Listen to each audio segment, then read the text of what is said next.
Hi guys, my name is Yumara and I am the multimedia intern for the Office of Equity and Diversity, and welcome to our first ever podcast for Threads at Eastern, a new podcast hosted by the Office of Equity and Diversity, and we are here to share the stories and voices that make up our campus community. Today we are starting with a day in the life, a little TikTok pun if you will, featuring a student leader, activist, and a Dream.us scholar who is making an impact on and off campus. So I'll let her introduce herself and tell us a little bit more about her. So can you tell us where you're from, what brought you to Eastern, and a bit about your journey so far?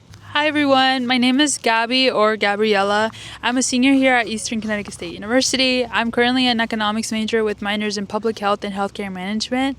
And like Shimana said, I am the Dream.us scholar, so I am from Atlanta, Georgia, but I was born in Guerrero, Mexico, and I'm so happy to be here today. Thank you for having me.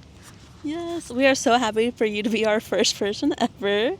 You said you grew up in Atlanta, so how has your background shaped the way you see your role on campus and in activism? Yeah, so I grew up in Atlanta, and Atlanta really is like the birthplace of a lot of the civil rights movement. For example, like Martin Luther King Jr. literally lived or was born 20 minutes away from my house currently. So I was always heard a lot about the history of the civil rights movement, and a lot of the artifacts and historical landmarks are in Atlanta, and so it's something that was really a big part of like history classes when I was growing up. So it was really inspirational because it kind of let me see how much of an impact it has when people speak up for what is right. And definitely like the Equity and Diversity Office stands for like equity over equality, making sure that everybody's needs are met.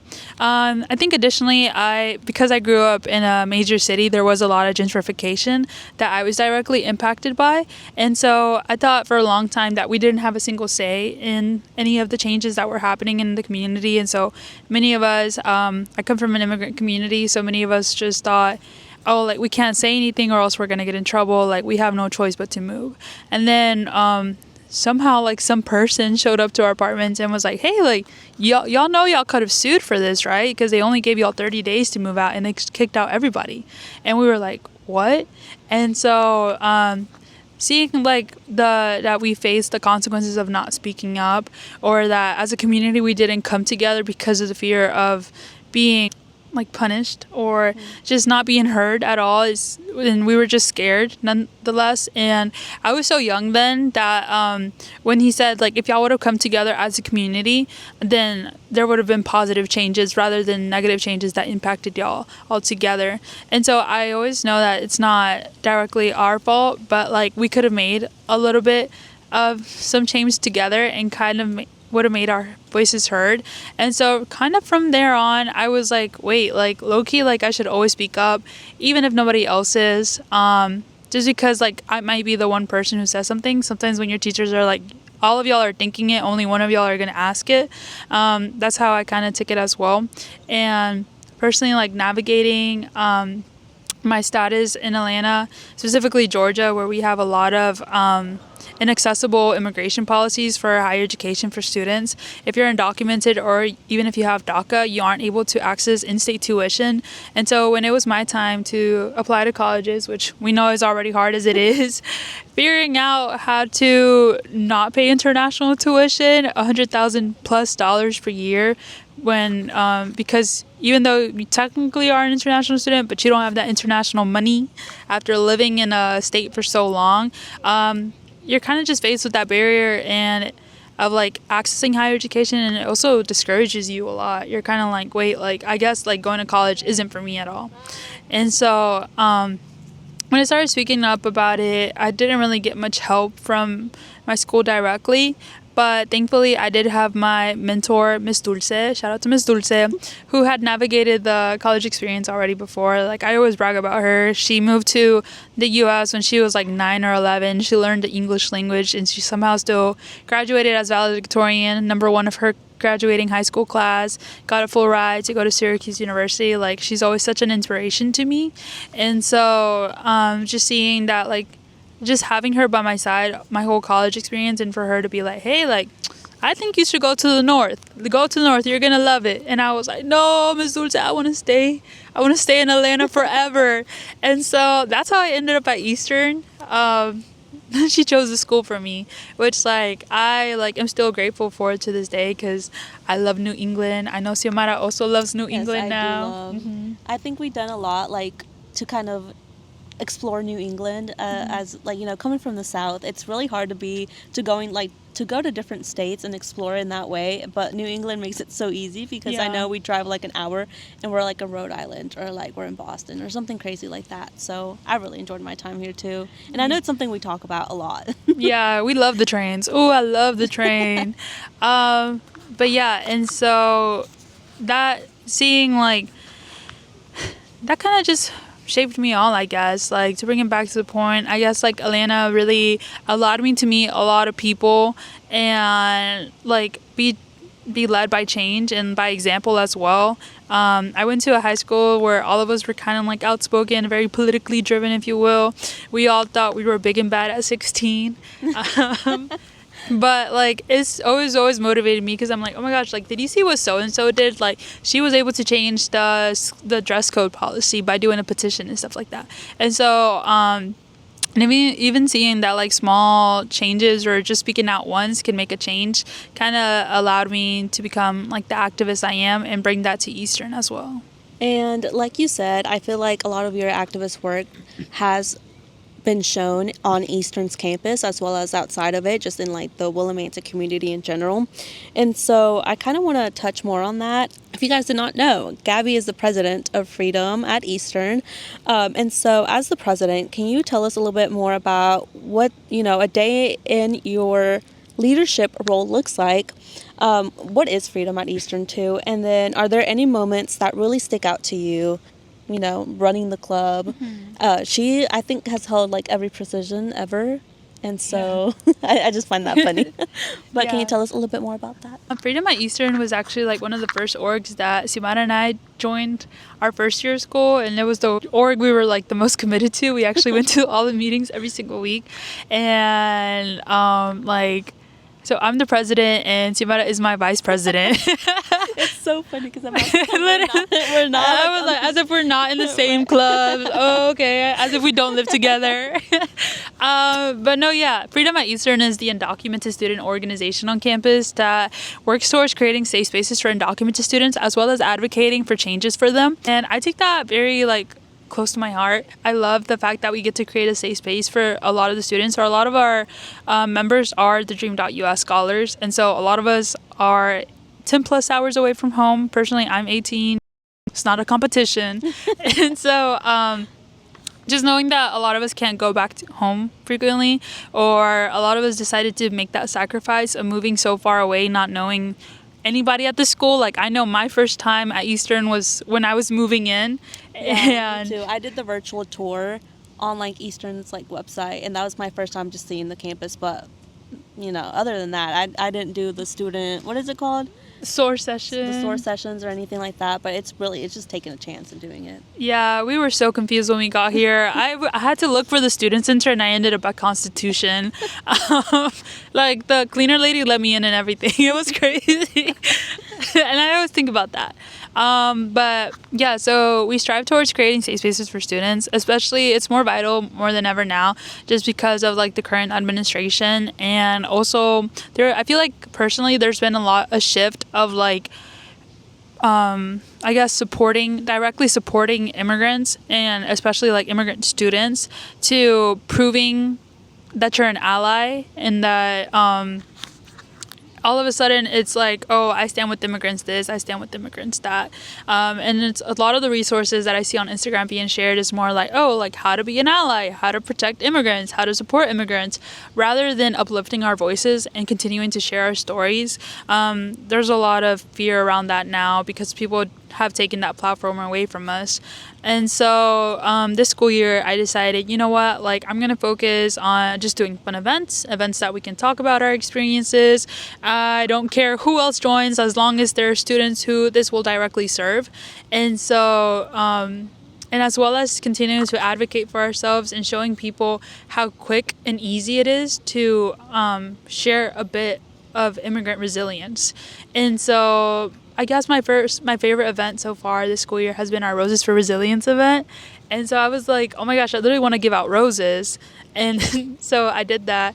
And it's kind of like when people are like, oh, give them their flowers. We decided to take that seriously and give immigrants across campus their flowers, because even though we typically focus on undocumented immigrants, we don't discriminate. Immigrants of all statuses are welcome to our org.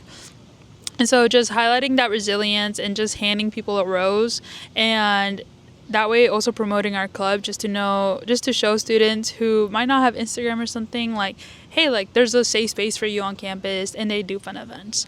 And that was such a beautiful event. I think it was just so nice to see everybody from our scholarship together, all the people who just started hanging out with us, like, and it wasn't transactional. We literally just gave out flowers, and I guess it made people realize like how quick and easy it is to even share, like, repost a Instagram story. And that's like all we ask for of people, to share a little bit of our stories and uplift a little bit of our voices and our stories. Like, we're not asking for much, to be honest, and I hope that people continue to stand with immigrants, of course, but as well as highlight immigrant voices. I think that was also one of my favorite events that we did. I think we got more than like 70 plus students, like, in passing, who came and grabbed a rose and whatnot and ate food. They tore up our mozzarella sticks, but it's been really fun. I think this leads me to the next question, where it's, what challenges have you faced in your activism, and how do you overcome them while advocating for equity and inclusion? I think it's just like the safety of it all, of course. It might not be like 100% safe all the time to disclose my status, or like why I understand so much about students. And as much as I'd like for anybody and anyone to support students, sometimes recognizing that not all help is good help. And so I think one thing that I really do is value my morals a lot. And like Xiomara knows this. I'm like, no, like, this person is like this and that. Like, even though like this could help so much, like, I'm not going to stand by that because it doesn't feel ethically correct to do so. And so I think additionally is like, I guess like remembering to take care of myself as well. Like, I don't have to spread myself thin to help others. And if I do spread myself thin, then I'm not helping anybody. I'm only hurting myself. And so remembering that I am one of the students that I am also advocating for, that the change is not only for everybody else, like, I am also able to benefit off that. And so just always remembering to take care of myself, because obviously, like, if there is a change that I want to see, I want to be able to participate, of course. I don't want it to be like, oh, you know what, like, I burnt out, like, I don't want to do that anymore, like, and never get to see it done. And so, yeah, finding the balance, I feel like, is hard sometimes, but it's something that I've definitely improved on from my first year of school. As of right now, like, I do a lot of advocacy work directly on Eastern's campus, just for like talking to people, making sure that they're using the correct languages towards students, just to make sure everybody is included, as well as highlighting some issues that we struggle with that other people might not recognize.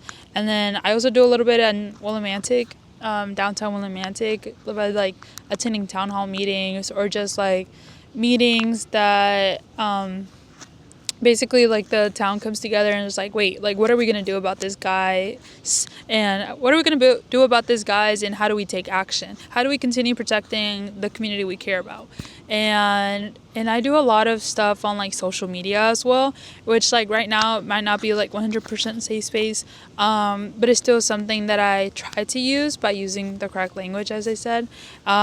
It's one of the first times, social media like TikTok is one of the first times that I really did share my story, and it was talking about how I accessed higher education as an undocumented student, and I got a lot of interaction, a lot of followers from it, and a lot of people reaching out and being like, hey, like, can you help me with this? Can you help me with that?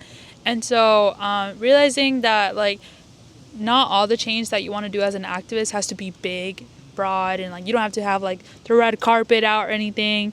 It can be as simple as like posting on TikTok, or reaching out to people, making sure people are okay. Like, I always make sure the scholars in our cohort are okay. Like, even though we might not all be the closest and we might not be all besties and stuff like that, that's okay. Like, I'm always like, oh, like, how are you doing? Like, are you doing good? And just making sure that they're doing okay and making sure that they know that I'm always here to help or support, or like even like checking in with like Xiomara and checking in with myself. That is you being an activist and making change. So small change is good change, and not all help is good help. I think that's something that I learned from you is that it's okay to have an opinion. It's Yeah. okay to share your feelings and share how you feel towards whatever's going on, whether that's in your personal life or even, what's happening around the world. So I think that's something that I've learned and I've really taken into account, where it's like, it's okay to take up space. And that's something Yeah. I feel like I've heard a lot nowadays, where it's like, it's okay to, take up space and not have to just be in your own bubble, or like, not share your opinion or what you think, because if you don't do it, then who else is going to do it? Yeah. And so it's like taking that step forward, because I know, like, growing up, when I heard the word activism or like being an activist, was like somebody holding up like a sign, like, like doing that, or raising their voice, or but I learned from you that you can be an activist in your own way and in your own community. It doesn't have to be anything big. Like you said, you don't need a red carpet or anything. So I think that's something that I know I learned and I've grown with and taken, in consideration and Yeah. done it. And yeah, but, Oh, I want to add a little bit more about that. But yeah, like, I always encourage people, like, it's not complaining, it's making your voice heard. I think especially like as immigrants and people who come from immigrant communities, sometimes our parents are like, oh, don't complain, because if you complain, you're ungrateful and you're gonna make things worse for ourselves. Like, you have to keep your head down, be quiet, be good.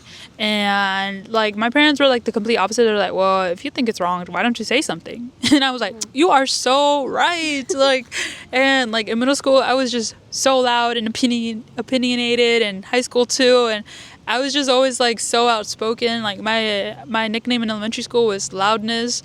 And so, like, but I realized that, like, it really is not complaining, because if people are trying to improve spaces and offer you help, then you're more than entitled to your own opinion and your own experiences. So if they get offended by that, then that's their issue, and they should have never asked to begin with. But yeah, like Simona said, like, take up space, make sure that people know you're here, you're present, you're resilient. For example, like, one of the slogans that we use a lot in Freedom is like, home is here and we are here to stay. And you can take that anywhere, like, even if you are not an immigrant yourself. Like, if you're in your classroom and you're like, you know what, like, these people aren't making me feel welcomed right now, and I feel like I'm the oddball out, I'm the only person of color in here, I'm the only woman, and they're not listening to me. You have to remind yourself that you work just as hard to get to the classroom, get to college, and that you're not going anywhere. If they're trying to make you feel intimidated and they're not making you feel welcome, you have to remind yourself, like, this is my home too, and I'm also here to stay. That's how you can take it. So I kind of want to, get back to your daily life and yes, see yes, how you do. But can you walk us through a typical day for you as a econ major, as well as you have 2 minors, right? Yeah. Public health and healthcare management. Did I get that right? Yes. And so what does your schedule look like, and how do you balance, you're a president of a club, you do activist work on campus, and also you have like 3 jobs, something like that, right? Yeah, something like that. Something slight. Something slight. But yeah, so how do you balance your schedule, and can you walk us through a day in your life, in your shoes, if you will? Yeah. So yeah, I am a senior. Let me start with that. And I did have transfer credits when I first started school, only for some reason for my AP classes. I didn't even know you could get that. So I was like fortunate enough to finish my major early on, because it is a major on the smaller side, economics. And so I finished my major by the time I was like a second year. And from then on, I've just kind of been taking classes of my interests, which are public health and healthcare management. So I really am interested in all the social services and just continuing to help people and learn that discipline a little bit further. So right now, I'm only taking 2 real classes. Simon and I were taking a yoga and tennis class, which is a 1 credit class, which I would highly recommend. It definitely brings a lot of structure into your day. But I'm taking an independent study, which is healthcare quality management. It's really interesting. We meet once a week, and I have to do the work independently. And then we're also taking another class. I'm taking that with Xiomara. Health communications and social marketing. And that's 3 times a week. And so that means I don't have class for most of the day, Monday, Wednesday, Friday. And I have no class at all Tuesday and Thursday. But trust me, she occupies her time. Yeah. So, like, I usually try to start my days off a little bit earlier. And I really try to I'm really bad at, like, keeping up, like, time by time agendas. Kind of like, oh, like, at 9 a.m. exactly, I'm going to do this. And at 10 a.m. exactly, I'm going to do this. I depend a lot on my calendars. So, making sure that I put my due dates, like, at least 2 or 3 days beforehand so I can make sure I submit that on time and not do it last minute is a thing that really helps me. But I also really heavily rely on my, like, to-do list. And I kind of see that as my agenda, even though it doesn't have, like, a date or a time directly. Kind of at the end of the week or the beginning of the week, I'm usually just like, okay, like, what do I have to do next week? Okay, I have to do this, and that. Like, I'm going to be sure to type this in, even if it is as simple as sending an email. Because, like, you know, it gets so stressful sometimes to write emails. But, yeah, and so, like, so typically, like, today, like, I can tell y'all about today. I woke up. I went on a walk on the treadmills because it's kind of cold outside. And then Simon and I got Dunkin'. And then I came back. I got ready. I had my meeting with my supervisor. And then from there, I kind of went back to my room. And I did one of my jobs, which is currently I'm a college success coach, a remote college success coach. So from there, I kind of gave myself like an hour or 2 of just like checking in with messages, responding to emails and calls, and doing my training. And then from there, I told Simon, I was like, oh, I have to go take pictures at this event. Can we go? So that's what we were doing before this. For your other job? Yeah, for my other job. And so, because I run the Eastern TikTok. I run the Eastern TikTok. And so I was like, maybe she's not going to say it. Yeah, I was like, oh yeah, what do? I run the Eastern TikTok. And so I was like, I have to go do this. And so I went to the event. It's really nice. I love the Women's Center a lot. Like, I always go to all their events or try to go to most of them. And then from there, I'm here filming this with Xiomara. And then I don't know what I'm going to do later today, to be honest, because I kind of have everything off my to-do list for today. But I always try to make sure that, you know, I have time to eat, take care of myself first, because you're not going to get anywhere if you're sleepy, hungry, and tired. I promise you. All you're going to do is complain the whole time that you're tired, hungry. But yeah, like I always say, like I always try to take care of myself first and make sure that I'm checking in with myself and not overbooking or overworking myself. Even though I do have a lot of things to do, I try to prioritize things, and I communicate a lot with my supervisors. And yeah, that's what I do, or that's how a typical day in my life looks like. Oh, and like, for example, like last night, I did all my stuff for Freedom at Eastern. I want to throw that in. Because you did ask about that. Like last night, usually like I'll just sit there for like an hour or 2 and I'll be like, oh, Simana, like, what time do you think we should do this? And she'll be like, 4 o'clock. I'm like, perfect, 4 o'clock. We're going to do this, and that for Freedom. I'm going to go ahead and book this space.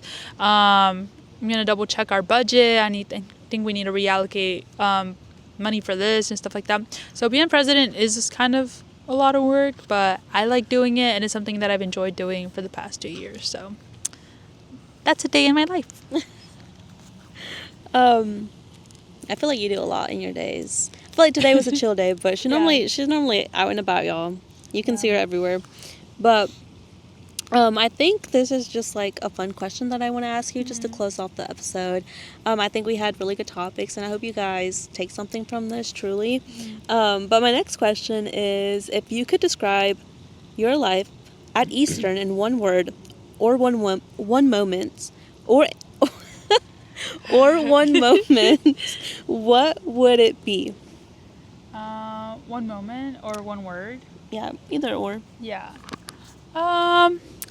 I feel like I would just say life changing, to be honest. Like, I always say my Eastern experience has been life changing. Like, Yeah, that's a big word. yeah, big word for Elmo. But no, it really has been life changing just because, like, I did struggle a lot throughout my high school years, especially with, like, my mental health and just not figuring out things, and how hard it was to navigate the education system being undocumented. It gets really discouraging, and so at some point I didn't think I could go to school at all, and so or nor did I want to leave the state. I think that's one big thing too. I thought that I was just gonna be with my parents, commute somewhere, or work for the rest of, like, after post grad. And so just knowing that I had the privilege of coming to Eastern and getting that traditional 4-year college experience, and for once in my life be surrounded by other high achieving or just like undocumented students in college, like, that's such a big thing. Like, there's so many of us, and I don't think I would have gotten that experience anywhere else, just because the Dream.us experience isn't the same at all institutions. And so I just happened to land at the one where we are actually connected. We text in a group chat. We see each other. Anytime we see each other, it's like we feel like a little, like, it's kind of funny because I feel like that video of, like, the babies greeting themselves for New Year's Eve. Have you seen that? And so it's like beso y abrazo, like, or like, how are you doing today? Like, oh, all good. Like, oh, you look so cute. Like, just like I said, like, checking in with each other, like, every day, or like whenever we do see each other. Just being in this community, and, like, thankfully we're able to have a pretty, like, tight-knit community because of how small our school is. And yeah, definitely life-changing. I think I've learned a lot about myself. I met my best friend. And I don't think I would have gotten that experience anywhere else, to be honest. And so I think it's something that I'm grateful that I got to do. And it's something that I'm definitely going to reflect on a lot for the rest of my life. Yeah, I think that's a good word to use, because I also think it was a life-changing experience for me too. One thing that I find really inspiring is you, because I feel like growing up, I never had like a friendship or like a person where I can talk to about, like, my status or how I felt about that, just because I grew up in a community where it was, it's small town core, if you know what I mean. And so coming to Eastern and finding people who, also share the same background as me has been so influential in my life, and just being able to speak out and being able to have, like, those tough conversations. And it's something that I've learned, and I'm still learning now, where it's like, it's okay to talk it out, and, like, to have somebody to talk to, and, to do hard things with. And so it's been so life-changing to be here. Like you said, it's a big word, but truly, it's truly what we feel, right? Yeah. So I guess that's promo. Apply to Eastern. I guess so.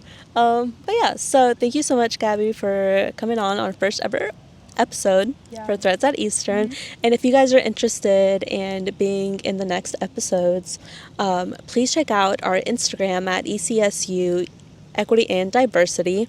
And there is a form that you can fill out on, I think it's like the third post or something, and you can fill it out and we can schedule a time for you to talk. We have different like topics. We can also do a day in the life, anything that you kind of want to do. We're so down to do it. So please get in contact with us. Anything else you want to add? I just want to say thank you for having me. I really enjoyed this. I love sharing a little bit about my story and a little bit about our experiences here at Eastern. And also, if you see me on campus, don't be shy. Say hi. And if you ever need help or support with anything, like, I can try. But, we are seniors, so we know a little bit about how to navigate Eastern and that college life. But I'd love to see y'all pop out to Freedom at Eastern, and you can follow us on Instagram at Freedom at Eastern. Little self-promo. Yeah. But yes, so keep an eye out for the next episodes, and we hope you enjoyed this. So we'll see you next time. Bye. Yeah, I can't get out of this chair now. Did you guys see that we are in a big chair? How's it going? Bye.